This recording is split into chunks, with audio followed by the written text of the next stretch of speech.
আসসালামু আলাইকুম।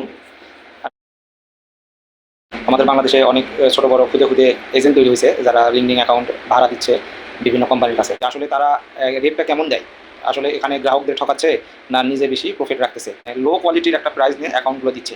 ভাই আপনাদের যদি অ্যাকাউন্ট থাকে তাহলে সরাসরি আমার ভিডিও দেখে আমার সাথে যোগাযোগ করার চেষ্টা করেন। আমি আপনাদের হাই কোয়ালিটি একটা পেমেন্ট দেওয়ার চেষ্টা করব। পেমেন্টের বিষয়টা এখানে এই জন্য বলতেছি, অ্যাকাউন্ট ওনাকে দিলে যে অবস্থা হবে আমার কাছে দিলেও একই অবস্থাই হবে। কিন্তু এখানে আপনারা শুধু টাকাতে ঠকবেন। কেমন করে ঠকবেন? মাসিক চুক্তিতে অর্থ প্রদান করে, উইকলিতে পড়ে। দেখেন একটা স্ক্রিনের উপর একজন আসছে, এনারা উইকলিতে পেমেন্ট করে ১,০০০ টাকা আপনারা দিবে, সপ্তাহে দিবে ১,০০০, সপ্তাহে যদি ১,০০০ দেয় তাহলে মাসে ৪,০০০ টাকা হয়। অথচ আমি দিচ্ছি হলো আপনার প্রতিদিন $২, ১০০ প্লাস কানেকশন, এবং ১ বছরে যদি পুরাতন হয় তাহলে ২ বছর তাহলে $২ করে হলে মাসে $৬০ হয়, $৬০ হলে মাসে ৭,০০০ টাকা হয়। তার মানে আপনারা এখানে ৩,০০০ টাকা লস করতেছেন একবারে চোখের সামনে।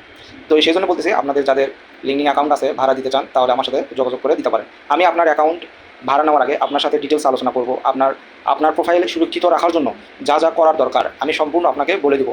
তারপরে আপনি যদি হিতাকাঙ্ক্ষী হন ভাড়া দেওয়ার মতন, তাও আমি আপনাকে কোন কোম্পানিতে লগ ইন করলে আপনার অ্যাকাউন্টে কেমন সার্ভিস পাবেন এই ডিটেলসগুলো আমি আপনাকে সহযোগিতা করবো। তাই ভাড়া দেওয়ার আগে, যেখানে ভাড়া দেন, আমি মনে করবো ভাড়া দেওয়ার আগে যদি আমার সাথে একটু যোগাযোগ করেন আপনারা, তাহলে অ্যাকাউন্টের অ্যাকচুয়ালি কী ঘটনা ঘটে, কোম্পানি আসলে অ্যাকাউন্টগুলো নিয়ে কী করে, এই জিনিসগুলো আমি আপনাদের সাথে শেয়ার করবো। আমি ২ বছর যাবত এই লাইনে আছি, আমার একটা অভিজ্ঞতা হয়েছে, ক্লায়েন্ট সম্পর্কে হয়েছে, প্রোফাইল সম্পর্কে হয়েছে, এবং বাংলাদেশের যে খুদে এজেন্ট এদের সম্পর্কে হয়েছে। তো সঠিক আপনারা সঠিক ব্যক্তির কাছে অ্যাকাউন্টটা ভাড়া দেবেন। আর ভাড়া দেওয়ার আগে অবশ্যই আমার সাথে